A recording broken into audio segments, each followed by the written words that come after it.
Many people find spending or investing their money hard or scary. How many of you guys have felt that way before? Literally nod your head or raise your hand. Have you ever not wanted to part with your money, or you're just holding on to it and you're just watching it continuously leave you?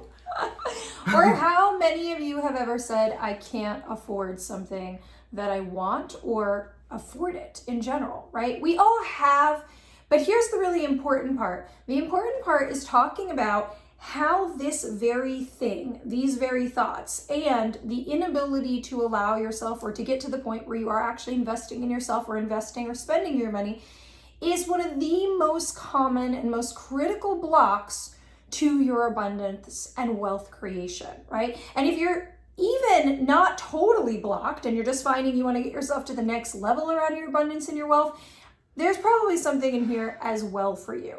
So first of all, let's have a slight perspective shift around the concept of money. A lot of you might be looking at money as a concrete object, this thing outside of you, as opposed to a reflection, an external manifestation of your energy and the thoughts and ideas and projections you have.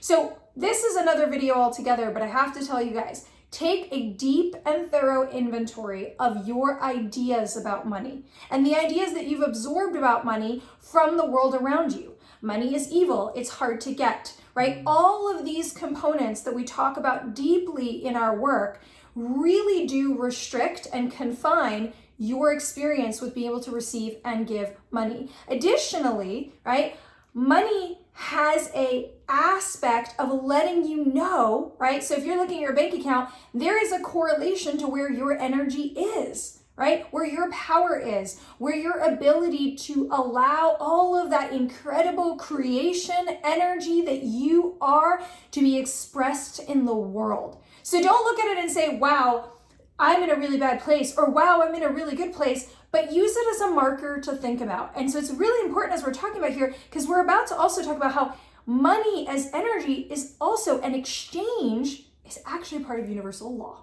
Absolutely. And I was thinking some of the thoughts that I have around money now is that, money does grow on trees. I mean, it's paper. It is a tree. No, money does. And money comes easy. And money is easy to receive. And all of those things. And so this universal principle of giving and receiving. Yes. Right? This idea that if I am willing to give this amount, that I could receive that amount, or that as a business owner, like now I'm at the place where $1 and $10,000 to me is the same. It's the same in a different form. And it's just for the offer that I'm giving to receive that $10,000 or the offer that I'm giving to receive $20. I love that point. So that's another really critical thing for you guys to think about, right? That relates to this block around your relationship to investing. What Nicole just said is her relationship now between $1 and $10,000, and of course she still has incredible and immense respect for those amounts. Totally.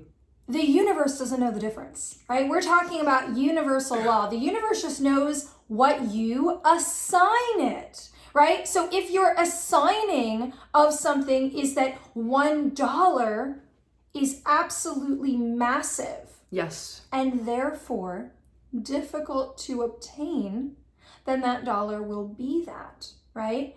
And if you assign that $10,000, and we're going to talk about this more a little bit in a minute, as very difficult to receive or to obtain, then it will be so, right? So the way that we relate to these things, and giving and receiving is a really, really, really profound concept. I'm actually going to ask you guys something. How many of you guys think that investing is giving?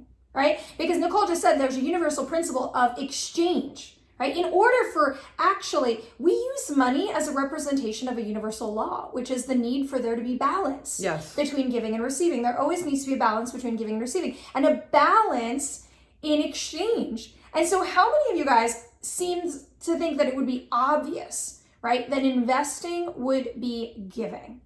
Well, the thing is that investing is actually you telling the universe what you're willing to receive. Yes. Okay? And I'm going to say that again. So investing is actually you telling the universe what you are willing to receive. If you feel you're not good enough, you're not capable, you're not able, you aren't going to show up in a space where you're able to invest, or you're making that leap of faith to invest or to spend your money. I'm using the word investment, right? Spend your money.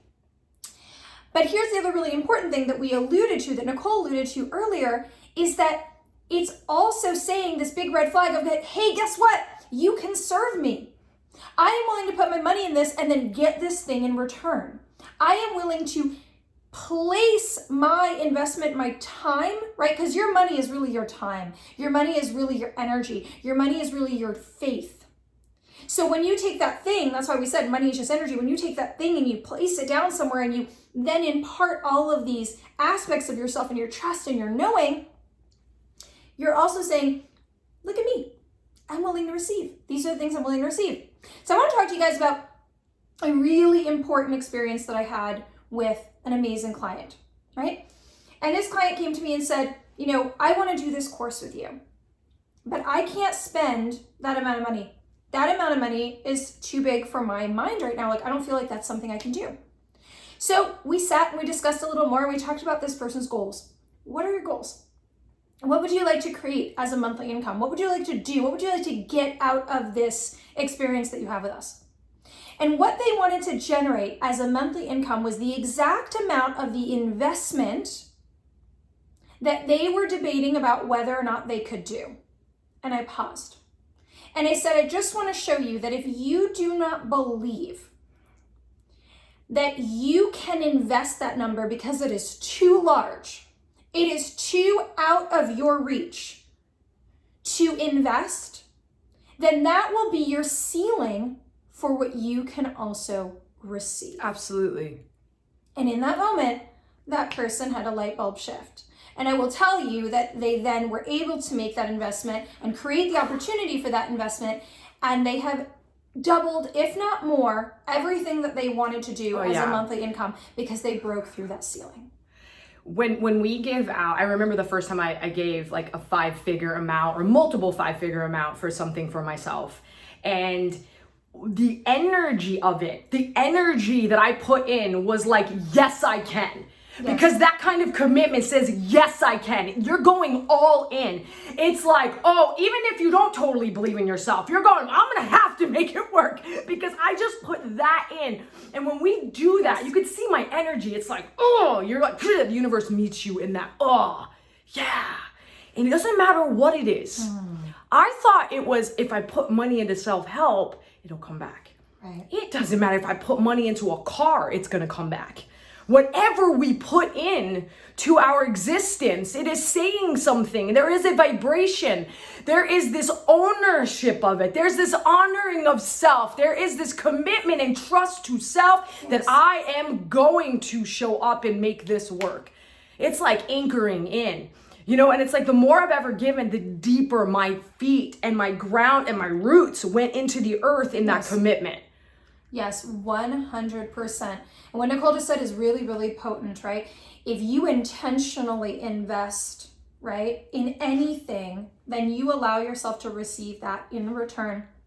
It's that same analogy I gave you. I'm saying I have faith that I can put that out because I have faith to receive that. And I want to give you another example. Another incredible rock star client of ours that we have spent amazing time with. And I remember distinctly the very first time we ever spoke. And we got on the phone and we talked about working together one-to-one. And they said, you know, that sounds really great. I think I'm going to do that. And then I heard the divinity come through and say, that's not quite the stretch they need, because part of what they were looking for is a big and massive breakthrough in their abundance.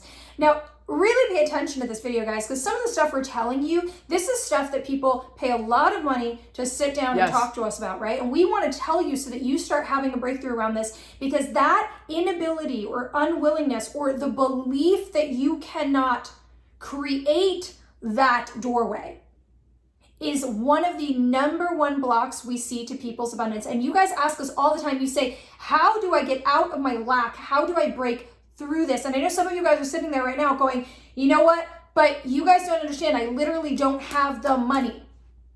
So what you have in your hand, in your pocket, in your wallet, in your bank account is not what you have. It is not what you have access to. It is what your mind thinks it has access to right now. And I know some of you are triggered, and so you're going to need to hear that again. And then I'm going to invite you, for those of you that are really like, I want to be in a different place, I'm going to invite you again to think about what I just said differently. Just because it's not in your hand at this moment, it does not mean that that is what you are limited to. And if you want to stop this video, right, and actually start making a list of, here's something I want to do, what are 50 ways that I could bring that money in? What are 50 ways that I have never thought of, even if I don't like these ways? What that exercise will show you is that that actually isn't a true statement, that you don't have that money, even though it's not in your hands at this moment, right? So we all have a glass ceiling. We all have a number, and this is a magic process. We all have a number that we feel like, right? That example Nicole gave you before. If I say to you guys, go ahead and give me $1, most of you may be willing to do that, right? And let's go to $10. Maybe some of you are already jumping ship. Then we go to $100. Maybe you're feeling some light resistance. Let's just jump way ahead. Let's say, go ahead, give me $1 million. Not for a service, not for anything. Just give me $1 million. At this point, I would imagine 99.9% of you guys, and whoever said yes, go ahead and email me. But 99% of you guys just jumped ship, right? You're like, absolutely not. A, that doesn't make any sense. B, well, in some ways it doesn't, right? We've got to have an exchange. Yep. And, C, I don't have it, right? I can't do that. So we have a number association. We have a connection to something. We have a glass ceiling. Okay, so I'm on the phone with this amazing being who then becomes a client of ours for many years. And I say, you know what? That's not your glass ceiling. I said, go ahead, do these 2 programs together. Now they are uncomfortable. I say, okay. In that moment, they broke their ceiling and changed their relationship to money and to what they could receive forever. Forever. I cannot tell you how many times we get the following message. I didn't know how I could afford to work with you. I found the money, or generated the money, I should say. The money came to me. I invested it, and I got it back 2, 3, 4, 5, 10 times over within the same week. Absolutely. I cannot tell you how many times people are shocked and amazed. And it is not just because they've invested to work with us. It is because they have invested, and because they did so intentionally, and because they understood that what they were doing is that they were finding something that would break their glass ceiling. Yes. So this is very important information, guys, and I can't tell you enough that if you can shift your perspective ever so slightly around the concept of investing and what is important to invest in, okay? Because investing also means it's not just spending your money. It's going beyond just your basic necessities. Because when Nicole was talking about before, right, if we just want to hold on to it all and covet it all, we're really saying we want to stop the flow of it. And so I remember, and Nicole can remember countless times, that it was our last $100 and we said, investing it in this so that I can open that channel, or that last dollar so that I can open that channel. And of course, I want you guys to take care of yourselves, and I don't need you spending your very last dollar if you need to take care of yourself and all of those things, but understanding the point of what we're saying here. I just love that. And I mean, everything that Dove said, we have done 12 billion times over. I have seen me investing in things in self, or have like spirit talk, be like, you need to buy that. You need to get that. That's very important. I was like, what are you talking about? And then watching it come back immediately, the money, and we're talking about big money, not small money, and seeing it when I didn't have much, and having that faith to do that. And even as a business owner, the more money I make, the more I must invest. The more money's got to go back out. The more people I hire, the more people I'm paying, and helping them make money and pay their, their bills. And it just grows, and the abundance is given all around. It doesn't end there. And I think that what's really important to just end with is that we talked about how money is the meaning you give it. Right? So money isn't evil, it's the money. And for me, money has been this way of me being able to reach you, pay my bills so that I can reach you, pay other people, being able to invest in other things, donate in other things, so that my wealth is exploding out to family members and friends, and just witnessing it. And being able to just have a beautiful relationship with it, and not this fear around it. So many people lose their lives or their relationships over finances. right? Being able to just have this beautiful, I have a really healthy relationship with money. I dance with money now. Not like that kind of dancing, but I flow with money now. Absolutely. And you know, for any of you guys that maybe don't know us very well and you don't know our story very well, and you're sitting there and you're saying, well, that's your experience, it's not mine, you don't understand what it's like not to have. We do, right? And we only speak on our platform, and we only speak from experiences that we've had. We understand in multiple parts of our lives what it is to not have any food. I understand what it's like to not have any electricity or water, Yes. right? I understand what it is to be truly scared of not having what we need for our basic human needs, which Yep. is always and forever part of our journey with the increase that we can build in our wealth to help the world to avoid those things. And it is also a very Yes. near and dear to my heart to help all of you guys also learn how to break out of that. Yes. We don't believe that we go through things for no reason. And I don't believe that I ever went through any layer of the poverty that I went through, or living in my car at a very, very young age, or any of the things that I had to go through. I don't believe that they happened in my life for any reason other than for me to be able to help the rest of the world to break that. So when we talk about breaking out of lack and breaking out of your ideas around money and what you can have in your life, it is so near and dear and passionate to me that I hope with all of my heart and all of my soul that this was a big start for you, or a perspective shift, or maybe you just got one tiny up level from this video to refine your experience with your abundance. And that would be enough for me. So thank you guys for listening. We hope that this has been very helpful, and we'll talk to you guys soon. Bye. Bye.